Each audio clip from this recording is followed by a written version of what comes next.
All right. Mark, welcome to Y'all 106.7. Yeah, thank you. Thanks for having me. How are we feeling today? Great. They told me I was number 14, man. I'm happy. Me and Vince are tied at 14. Yeah, we just told Mark Sawyer Brown is the 14th most played band artist that we play here at Y'all 106.7. So very honored to have you here today. Iconic American country music band Sawyer Brown. I mean, you guys have had, over 6,000 shows, 51 charted singles, including the smash hit Some Girls Do, 11 industry awards. I mean, the list goes on and on. So how does it feel just hearing those accolades? It makes me tired. No, it's most of the time it's surreal.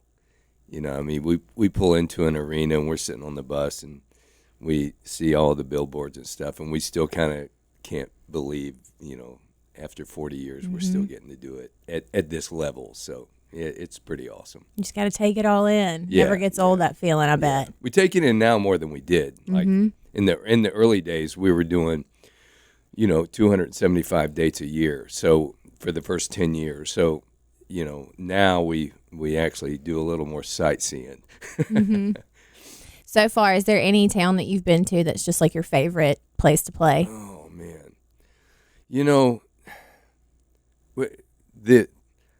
Salt Lake City is kind of special to us because it was the first place we headlined, and we sold out the Salt Palace, and that was a pretty big deal to us, of reaching that level. And you're the headline, and you're in an arena, and that was in like the late '80s. So it was pretty. It's still pretty special to us.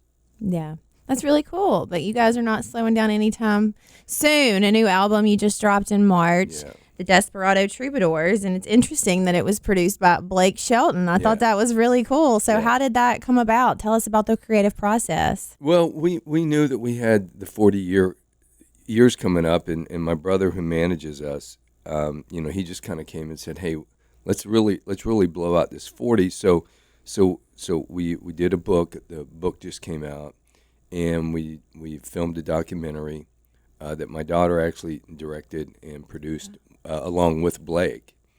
But my brother had read a People magazine article, and Blake had done.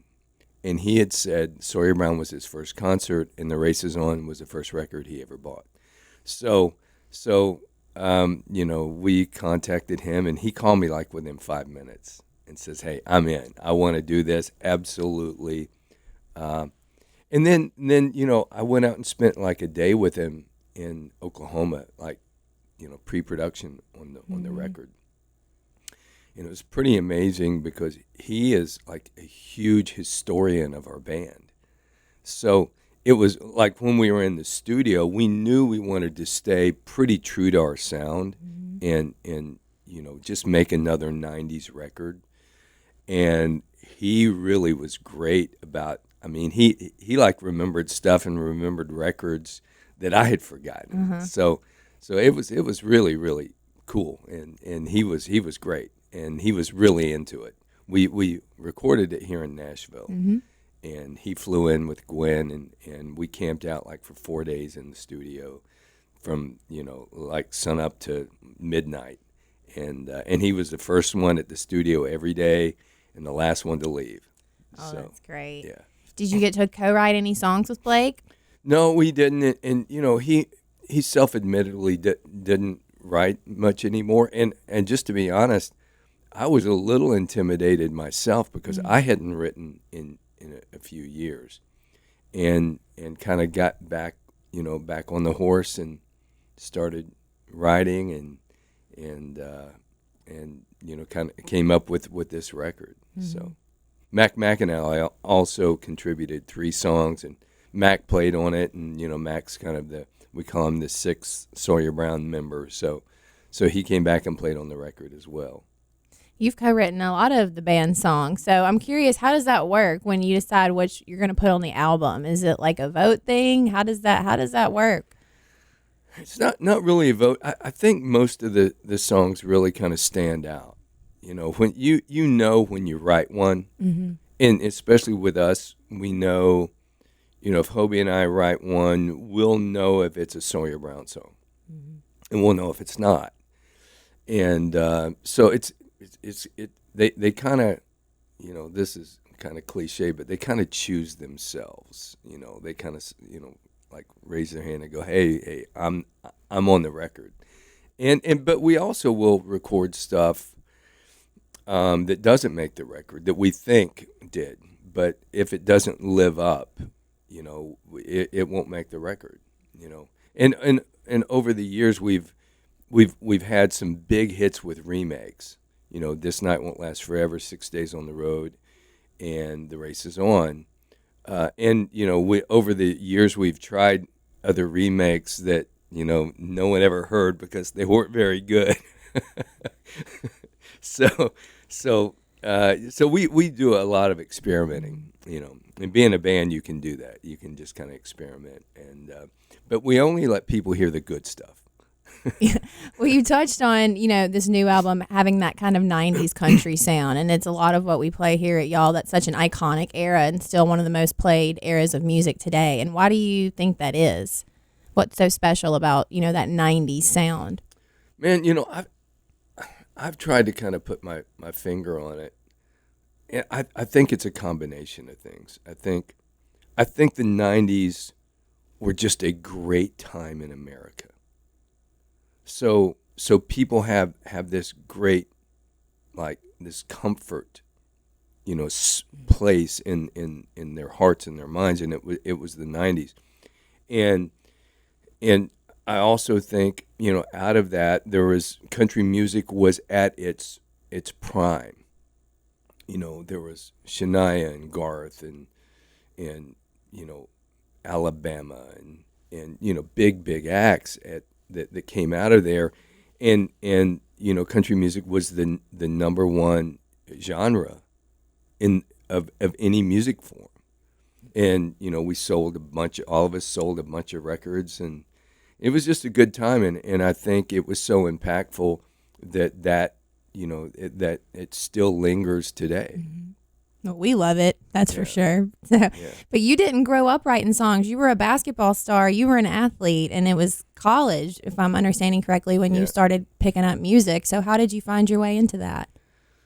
Man, I was so back then, even college athletes, you had jobs. So I grew up in Florida, and I worked at Walt Disney World as going in high school and college. And I was actually a trick water skier in the water ski show. And I had a friend that was in one of the bands. Now, I had a guitar. I had taught myself how to play guitar. So when I'm in college, I have a friend named Scott Peterson. He gives me this poem, and he wants me to put some, like, a melody to his poem. So I did that, and it was pretty natural. It just kind of came out. So then I started thinking, well, maybe I could write the lyrics too. So I wrote a couple songs.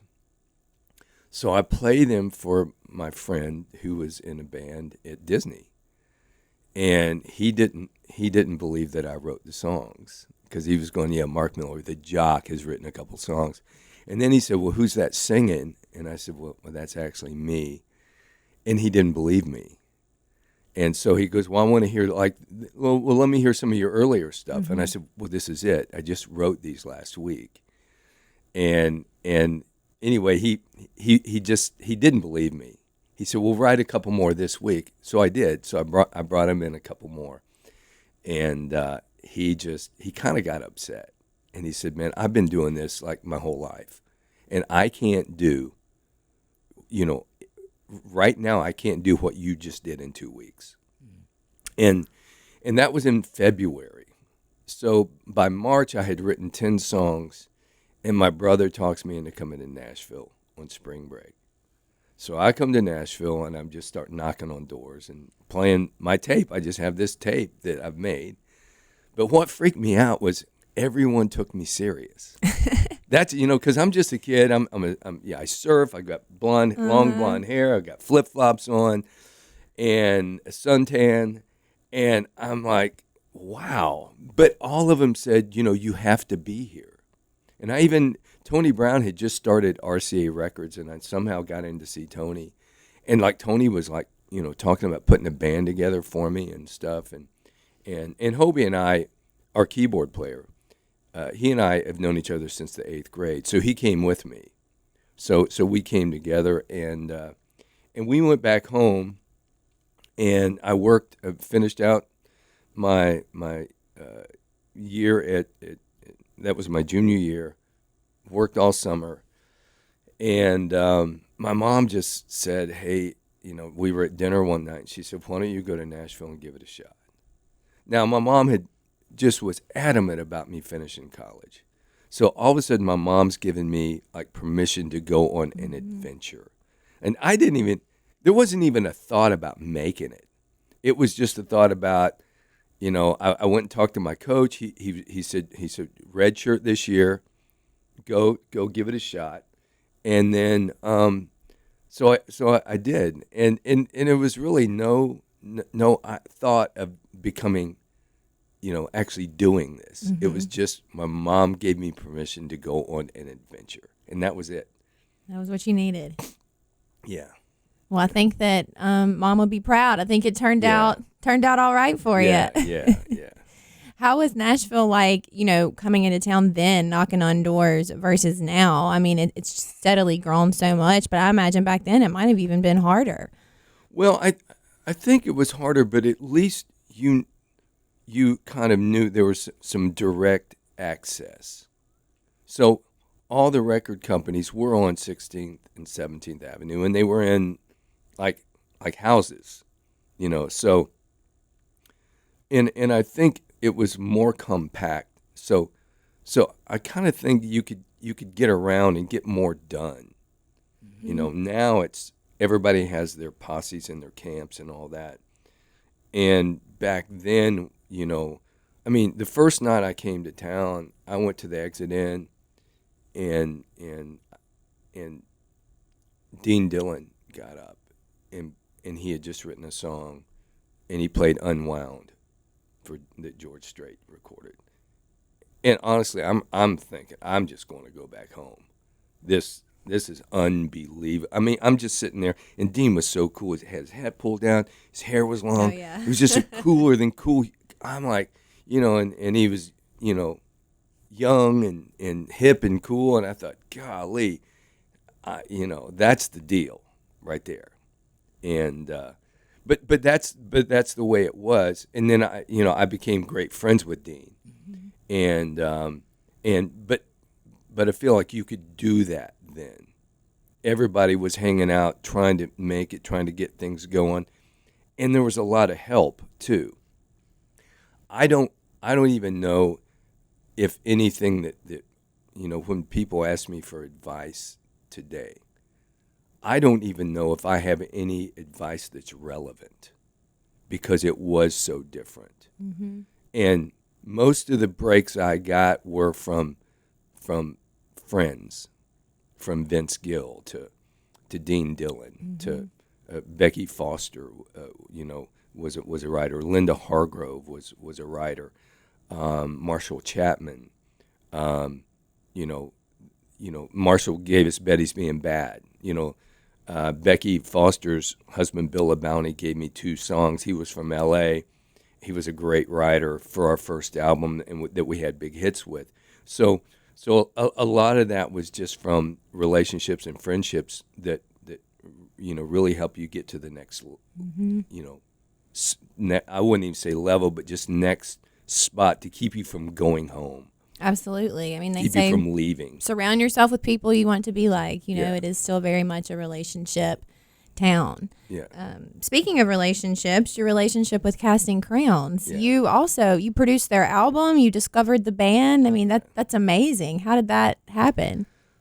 Man, Terry Hemmings is a close friend of mine, and he was the CEO. He just became the CEO of Provident, and we were close friends. And he just came to me one day, and he said, "Man," he said, "I want to give you your own label, your own imprint."